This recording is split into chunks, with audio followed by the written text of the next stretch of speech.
So some of the artists that you've worked with, I want you to spit right now. Did you work with them? Come on. We know the first was Beanie Siegel. Beanie Siegel, Rihanna, Justin Bieber. So you was Rihanna. Where in Rihanna's trajectory? I was her digital person. And like I used to in the go to beginning, her middle? videos. Beginning. Oh, in the Very beginning. Okay. The Def Jam days. Okay. Beginning. So for some, okay. So you were there day one-ish, right? Day one. What would be the strategy for a digital project in that day on broadening the perspective of an artist, growing artist's footprint in the social space?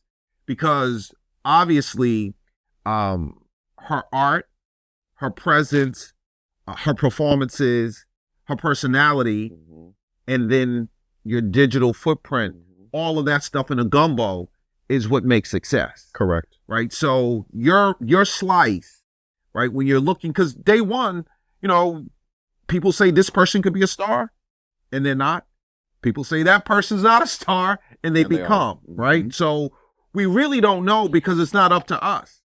All we do is our part, because the people are going to decide who the stars are and who they aren't.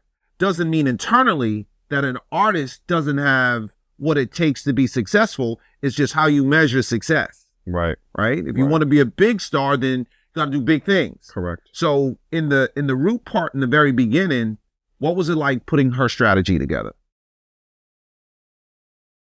Rihanna kind of had it. She came, she had a production company. I forgot the name of it. So they were doing a lot of work behind the scenes, but back then it was about having the most incredible website. You had to compete on the .com level. Your website had to be incredible. And we would fight as Def Jam to get ownership of the artist's website so we could do it. So sometimes they would have their own websites, making sure the website was right. And at that time it was having access. It wasn't hard to throw a camera in someone's face back then. Or, you know, it was like, why am I doing this? You know, what's the purpose? What's the reason for this? Just making sure when you went to 106 in Park and TRL, someone had pictures of you walking outside or in the dressing room. It was important to, you know, create some sort of content that could go along with the music that didn't involve the artist. For example, for when I worked with Future, just fast forward a little bit, Future and Kanye had a song called Trophy. And I made a video game, a digital video game that depicted Future and Kanye, and it depicted the music video of them on the beach. I remember that. And, you know, women walking by making them trophies. We kind of got a little bit of backlash about, like, you know, how it was to women, but it was great. It got written up. It was something for PR to run with. Future launches a game, Kanye West. So things like that. But this is like the beginning of Twitter now. So making sure that, you know, verification and what can Twitter do for us and what should she be tweeting. And it's funny, the image of Rihanna from the Run This Town video was Rihanna, Kanye, and Jay-Z debuted on my website while I was working at Def Jam. Serious? The conflict of it. It was a whole thing. I got in so much trouble. But my silent partner, who took pictures of Rihanna on the set, gave it to me because my website was still hot. Even though I got hired from my website, I still maintained it. And it was on fire. So it was given to me to premiere it. And it didn't go on Rihanna's website. It didn't go on Kanye's, Jay's, Rockefeller. It was on my site with a watermark.